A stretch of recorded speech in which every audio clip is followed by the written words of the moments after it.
A magnitude 4.3 earthquake occurred south of Java, Indonesia, 118 kilometers s of Kapanjan, Indonesia, or 127 kilometers SSE of Blitar, Indonesia, on Wednesday, the 30th of July 2025, at 12 hours 59 minutes and 19 seconds local time.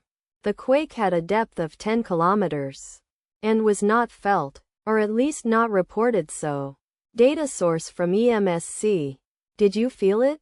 Let us pray. May the earthquake that occurred not affect our brothers and sisters there. May the earthquake not happen again.